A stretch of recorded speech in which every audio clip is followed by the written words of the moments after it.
Hello everyone, welcome to my channel. आशा करता हूँ आप लोग स्वस्थ एवं सुरक्षित होंगे।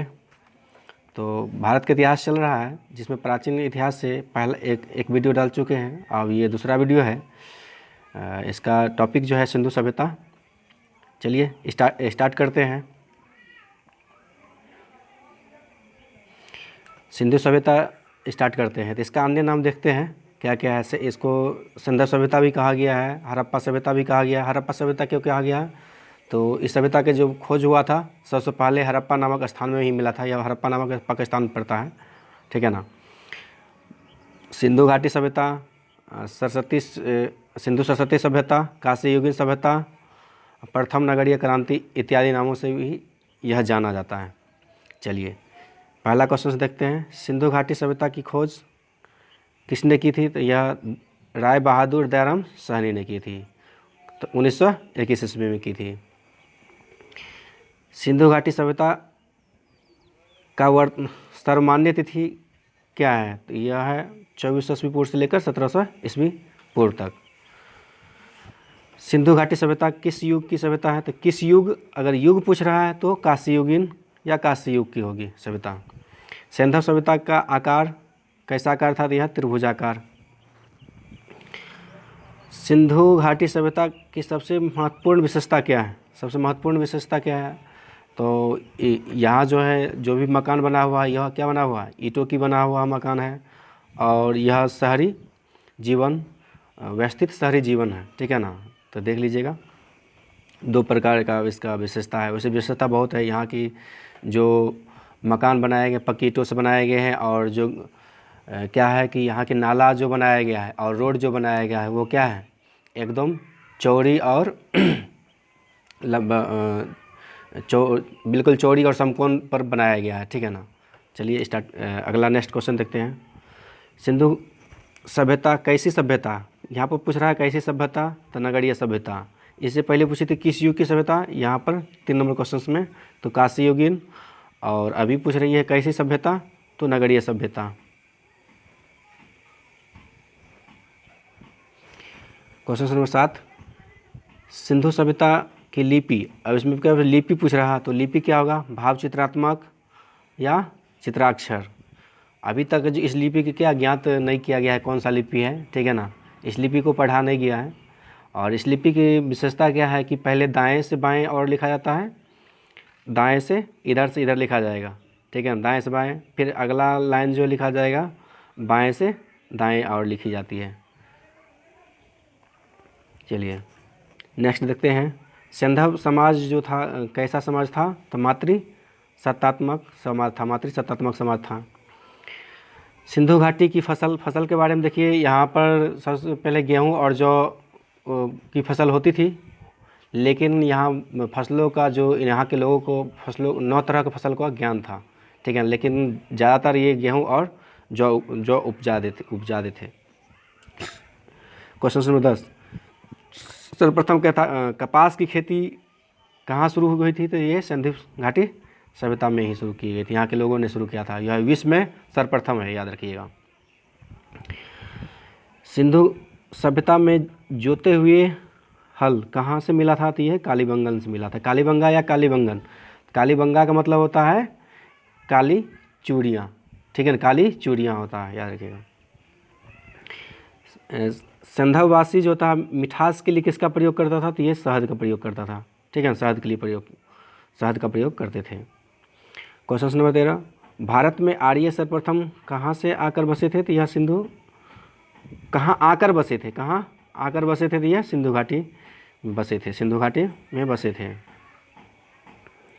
याद रखिएगा, यह क्वेश्चन बार बार पूछा गया है। वैसे इसमें जो भी क्वेश्चन लिए हैं, अगर वनडे में जो एग्ज़ाम में जो क्वेश्चन पूछा जाता है तो वनडे एग्ज़ाम आपका क्लियर हो जाएगा, ठीक है ना। इसी दृष्टि से हम बनाते हैं कि वनडे एग्ज़ाम जो हो, ऑप्शन वाला एग्ज़ाम जो भी होगा वो आपका क्लियर होगा। इससे अलग क्वेश्चंस नहीं के बराबर ही रहेगा, ठीक है ना। सिंधु घाटी सभ्यता से लगभग 95% क्वेश्चन हम दे चुके हैं, ठीक है ना। उससे क्वेश्चंस बनाने के लिए तो बहुत क्वेश्चंस बन जाता है, लेकिन जो मोस्ट इम्पोर्टेंट और जो महत्वपूर्ण क्वेश्चन है यहीं से मिलेगा। आप किसी का भी नोट पढ़ के देख लीजिए या बुक पढ़ के देख लीजिए, आपको पता चल जाएगा एक बार मेरा PDF पढ़ लीजिएगा, अपने आप पता चल जाएगा। ठीक है, टाइम बर्बाद नहीं करते हैं, नेक्स्ट चलते हैं। अफवाह तंत्र का निर्माण सबसे पहले किस सभ्यता के लोगों ने किया था? तो यह सिंधु घाटी सभ्यता के लोगों ने किया था शुरू। स्वतंत्रता प्राप्ति के पश्चात हड़प्पा संस्कृति के सर्वाधिक स्थल कहाँ खोजे गए हैं? तो गुजरात में। तो हड़प्पा संस्कृति या सिंधु घाटी सभ्यता का जो भी स्थल ज़्यादा खोजा गया, कहाँ पर खोजा गया? तो गुजरात में खोजा गया। हड़प्पा के निवासी थे, क्या थे? तो ये शहरी थे। ठीक है ना। सिंधु घाटी के शहरों की गलियां थी, शहरों की गलियां कैसी थी? गलियां चौड़ी और सीधी थी, याद रखिएगा, यह चौड़ी और क्या थी? सीधी थी। धातु से बने सबसे पहले मिला था, धातु से बने सिक्के सबसे पहले मिला था। कहाँ मिला था? तो ये हड़प्पा सभ्यता, वही सिंधु घाटी सभ्यता में से मिला था। सिंधु घाटी सभ्यता के लोग पूजा करते थे, तो याद रखिएगा, यह जो पूजा करते थे इसमें आपके ऑप्शन के हिसाब से देख लीजिएगा।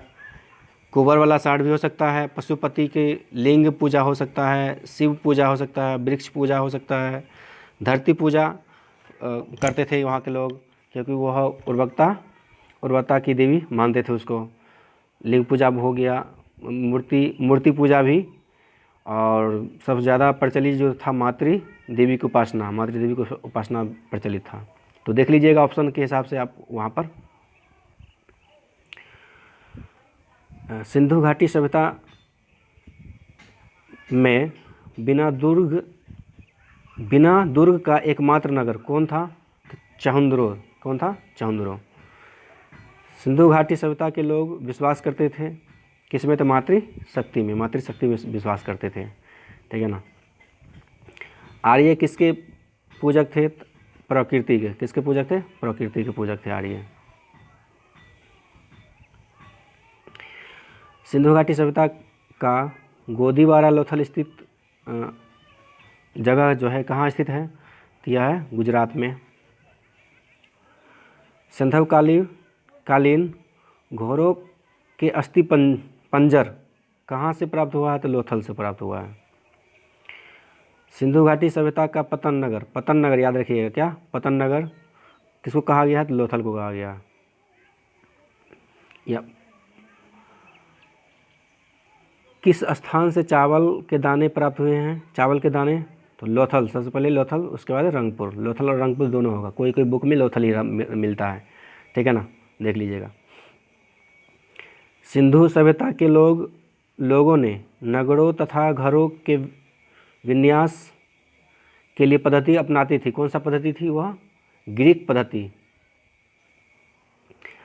ये क्वेश्चन भी रिपीट किया गया है बार बार। नर्तकी की कांस्य की मूर्ति कहाँ से प्राप्त हुई थी? तो मोहनजोदड़ो से। कांस्य की मूर्ति कहाँ से प्राप्त हुई थी? मोहनजोदड़ो से। मोहनजोदड़ो से प्राप्त सिंधु सभ्यता के प्रमुख स्मारक कौन सा है? स्नानागार, ग्रेट बाथ भी जिसको कहा गया, ग्रेट बाथ भी कहा जाता है। ठीक है ना। सिंधु सभ्यता की सबसे बड़ी इमारत याद रखिएगा, यहाँ पर बड़ी इमारत है तो बड़ी इमारत रहेगा जो वह क्या होगा? अन्नागार हो जाएगा। क्या हो जाएगा? अन्नागार, जिसको ग्रेट ग्रेनी भी कहा गया है। और प्रमुख स्मारक क्या हो जाएगा? स्नानागार हो जाएगा। स्वास्तिक चिन्ह सूर्य की उपासना कहा गया है। स्वास्तिक चिन्ह को किसकी देन है? तो सिंधु घाटी सभ्यता की देन है। स्वास्तिक चिन्ह का अर्थ क्या होता है? तो सूर्य की उपासना होता है। सिंधु घाटी के नगरों में किसका अवशेष नहीं मिला है? तो मंदिर का अवशेष नहीं मिला है।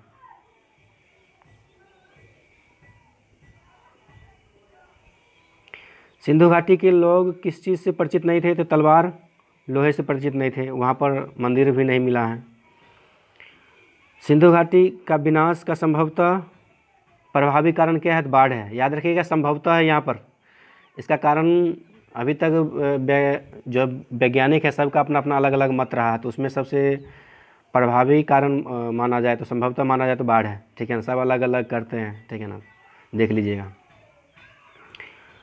सिंधुवासी के वस्त्र बने थे तो इनका वस्त्र किस चीज़ का बना हुआ था? तो सूती और ऊनी का बना होता था। आग में पकी हुई मिट्टी को कहा जाता है, क्या कहा जाता है? टेराकोटा। टेराकोटा। हड़प्पा में मिट्टी के बर्तनों पर सामान्यतः किस रंग का उपयोग होता था? तो लाल रंग का उपयोग होता था। सिंधुकालीन स्थल से एक ईंट पर बिल्ली का पीछा करते हुए कुत्ते के पंजे का निशान मिला, मतलब कहाँ से मिला है यह? चौंदरों से। मिट्टी के बने हल का साक्ष्य, याद रखिएगा, यह मिट्टी के बने हल का साक्ष्य पूछ रहा है। कहाँ से मिला है? तो बनमाली से मिला है, ठीक है ना। अग्निकुंड कहाँ से मिला है? तो लोथल और कालीबंगन से मिला है। लोथल और कालीबंगा से मिला है। अब देखते हैं कुछ सिंधु घाटी सभ्यता के प्रमुख स्थल का वर्तमान स्थिति देखते हैं। यह इधर प्रमुख स्थल है, इधर क्या है? वर्तमान स्थिति है। तो यहाँ से भी क्वेश्चन रहता है, तो इसको ध्यान से देख लीजिए। तो हड़प्पा वर्तमान में कहाँ पर है? तो वो देख लीजिए, पाकिस्तान के पंजाब प्रांत। ज़िला क्या है? साहिवाल ज़िला है, याद रखिएगा। हड़प्पा पाकिस्तान के पंजाब प्रांत, साहिवाल ज़िला। मोहनजोदड़ो यह भी क्या है? पाकिस्तान के सिंध प्रांत में, याद रखिएगा। मोहनजोदड़ो सिंध प्रांत में है।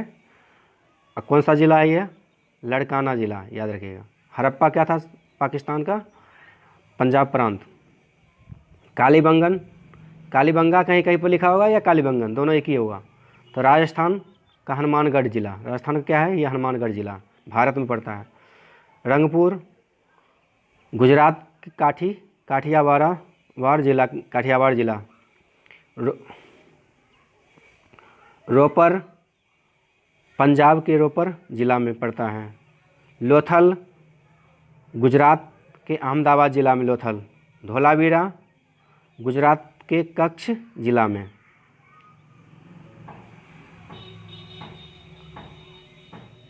बनमाली हरियाणा का हिसार ज़िला, बनमाली। चौंदरो सिंध प्रांत पाकिस्तान, नवाबशाह ज़िला में पड़ता है।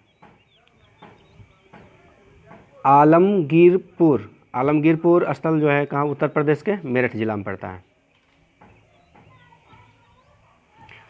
अब देख लेते हैं सिंधु काल में विदेशी व्यापार पर एक नज़र दे लेते हैं। तो यह आयातित वस्तु इधर है और इधर क्या है? प्रदेश है। कहाँ से कौन वस्तु मंगाया जाता था, आयात किया जाता था, मंगाया जाता था, उस पर देखते हैं। तांबा कहाँ से मंगाया जाता था सिंधु काल में? तो यह खैतरी, बलूचिस्तान, ओमान, यहाँ से क्या क्या मंगाया जाता था? तांबा मंगाया जाता था, याद रखिएगा। चांदी अफ़गानिस्तान, ईरान। सोना कर्नाटक, अफ़गानिस्तान, अफ़गानिस्तान होगा, यहाँ पर कुछ मिस्टेक है, ठीक है ना। तो Afghanistan, Iran. Tin Afghanistan, Iran. सीसा ईरान। गोमेद सौराष्ट्र। लाजवर्त मेसोपोटामिया से मंगाया जाता था, ठीक है ना। और सिंधु सभ्यता के प्रमुख स्थल के बारे में देख लेते हैं, ठीक है ना। तो हड़प्पा जो है कहाँ, किस नदी किनारे है? यहाँ से भी क्वेश्चन आता है इस प्रकार क्वेश्चन बनाकर। किस नदी के? हड़प्पा आएगा रावी नदी किनारे से बसा हुआ हड़प्पा। तो इसकी खोज किसने किया था? तो दयाराम बहादुर साहनी ने किया था, ठीक है। राय बहादुर साहनी या दयाराम साहनी, इसका नाम इधर से भी पढ़ाया था, इधर से भी देख लीजिएगा, 1921 में। मोहनजोदड़ो कहाँ बसा हुआ है? किस नदी किनारे? सिंधु नदी किनारे बसा हुआ है। इसका खोज किया था रखालदास बनर्जी ने किया था 1922 में। चहुंदरो सिंधु नदी खोज करता मैके कब? तो 1925 में। सुतकांगेडोर दास खोज किया था, दास नदी के किनारे हैं, खोज किए थे ऑरेल स्टाइन 1927 में। कालीबंगन तो घग्गर नदी किनारे है। एक बार इधर देख लेते हैं पूरा। कोटदीजी कहाँ है? सिंधु नदी किनारे। रंगपुर मादर, रोपर सतलज नदी किनारे। याद रखिए, इसमें ज़्यादा आप पढ़ने की ज़रूरत नहीं है, अभी हम आपको टिक कर लेते हैं, वो सब पढ़ लीजिएगा। हड़प्पा, मोहनजोदड़ो, रंगपुर, रोपर, लोथल, ये पढ़ लीजिएगा, यही इम्पोर्टेंट है। कालीबंगन भी आप पढ़ सकते हैं, पढ़ने का आप सब पढ़ लीजिए, लेकिन इसमें इसको ज़्यादा याद कर लीजिएगा। लोथल किस नदी किनारे है? तो भगवा नदी। इसका खोजकर्ता ज़्यादा करके नहीं पूछता है, खोजकर्ता कम ही पूछता है। खोजकर्ता में पहला ही पूछता है कि हड़प्पा नदी का हड़प्पा स्थान का खोज किसने किया था, ठीक है ना। तो ये दयाराम साहनी हो जाएगा या राय बहादुर साहनी हो जाएगा, ठीक है ना। और ये किस नदी के किनारे है, यहाँ से क्वेश्चन ज़्यादा पूछता है, ठीक है ना। तो यही हम आपको बता देते हैं। तो हड़प्पा हो जाएगा क्या, तो बता ही दिए थे, हड़प्पा रावी हो जाएगा, मोहनजोदड़ो सिंधु, कालीबंगन घग्गर, रंगपुर मादर, रोपर सतलज, और लोथल क्या हो जाएगा? भोगवा नदी, ठीक है ना। इसको देख लीजिए, यही काफ़ी है। एक आप ये भी देख सकते हैं, धोलावीरा, तो लूनी नदी के किनारे बसा हुआ है। बाकी सब आप अपना पूरा देख लीजिए, और ज़्यादा कोशिश कीजिए कि मेरा यूट्यूब चैनल को सब्सक्राइब कर ले। जब भी हम इस तरह का वीडियो बनाकर डालें, आप वीडियो पर एक बार देख लें, ताकि यहाँ जो भी छूटा है या जो गलती है तो उसको हम बता देते हैं।